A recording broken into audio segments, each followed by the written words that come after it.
Okay, so today we are going to discuss three different problems, which is C1, C3, and then C4. Let's start with C1. Use the following data to calculate the new indicated growth rate. Use the current rate as the complement of credibility. Okay, so now our goal is to calculate the new indicated growth rate, which is credibility factor multiplied by average indicated premium plus 1 minus credibility factor multiplied by average premium. So our next step is to find out the average indicated premium and average premium. Okay, so the average premium is really straightforward. It's earned premium divided by exposure is here, which is 45. And the average indicated premium is incurred loss after development and trend multiplied by exposure. And then divided by EOR. So, which is 66.66. So by using the formula here, we can obtain the new indicated growth rate, which is 49.33. Okay, let's move on to the next question. So next question, we have three small questions that start from question A. Determine the developed and the trend loss and AOAE by accident years. So let's take a look at the data. The reported loss and AOAE is aggregated by calendar year or accident year from 1993 to 1995. And then we're also given the loss development factor from 12 months to ultimate to 48 months to ultimate. So the thing we need to do is report the loss multiplied by the corresponding loss development factor, and then we'll get the developed loss. For accident year 1993, we need to multiply by 48 months to ultimates. Use this cell, this reported loss multiplied by 14 months to ultimate, and then we can get the developed loss. Let's see another example. For accident year 1995, we also use the reported loss and AOAE multiplied by 24 months to ultimate. That's how we get the developed loss. And for the trended loss, we need to use the developed loss multiplied by the power of trend factor and time factor. The trend factor is relatively easy. The formula is 1 plus frequency trend multiplied by 1 plus severity trend. The frequency trend and severity trend is given by the question. So we can get the trend factor is 1.022. Next step is to find out the corresponding time factor.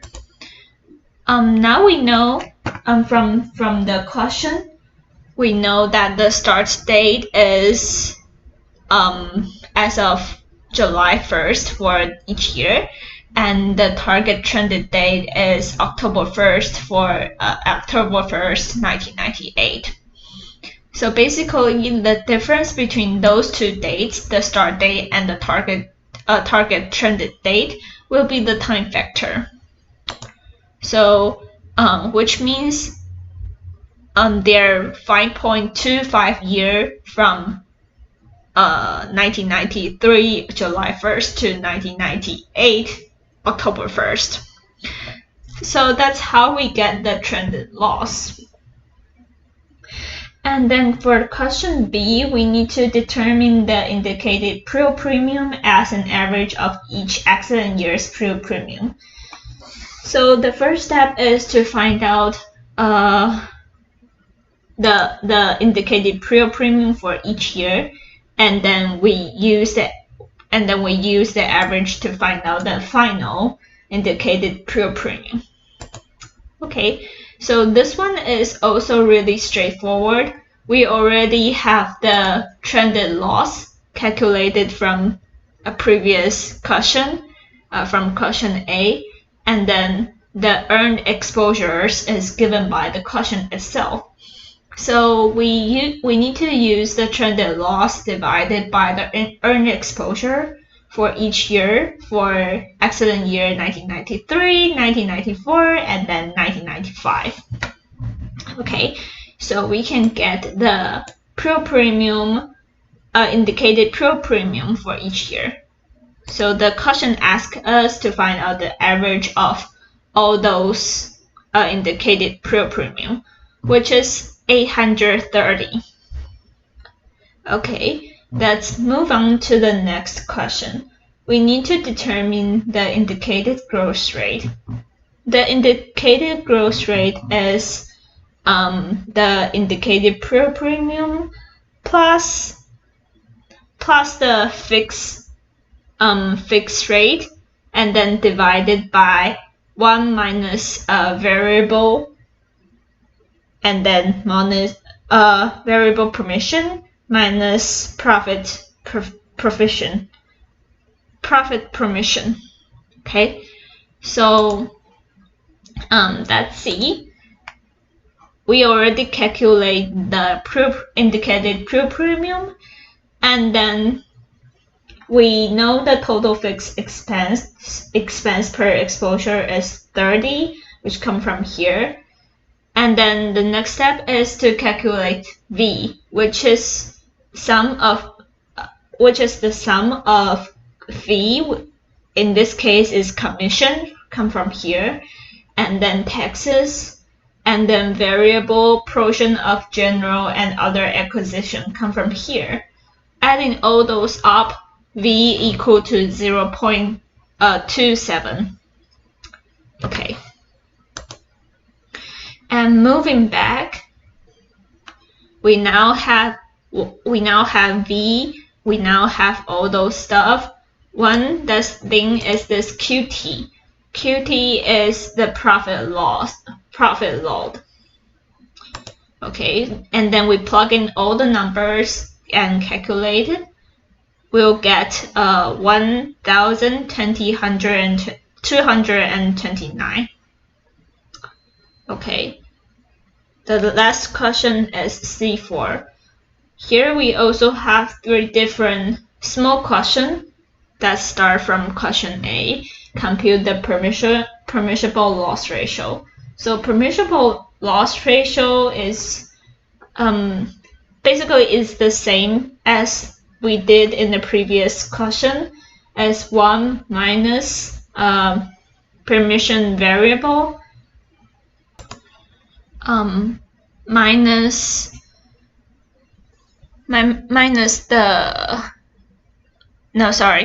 one minus variable expense provision, and then minus profit provision.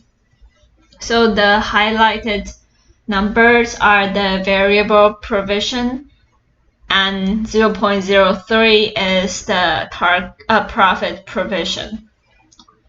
Okay, so we can get the permissible loss ratio equal to 0.655. Okay, the next question is to compute the experience loss and LAE ratio for the 3 years combined. Okay, for 3 years combined. Okay, so for the first step, we need to calculate the current premium, which is sum of exposure per territory multiplied by rate in effect as of January 1st, 1997, which is here. and then we can get the current premium equal to 27,000. Okay. And for the ULAE ratio is 750 divided by 9,000, which is incurred ULAE divided by incurred loss and AOAE. And then that's how we get the ULAE ratio. Okay. And then next step, we need to calculate the experienced loss and AOAE, which is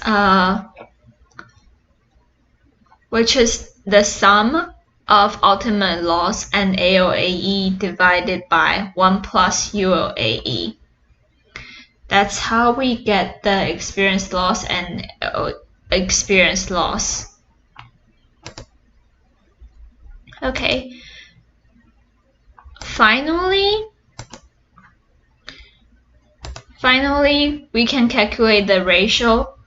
The experience loss and LAE ratio is this one divided by the current premium, which is 0.742. Okay, finally, for question C is to calculate the overall rate indication. So the overall rate indication is basically the experienced loss and LAE ratio that we calculate in question B divided by this one, the permissible ratio, and then minus 1. By plugging all the numbers from question B and then question A, we can get the overall rate indication, which is 0.132. Thank you.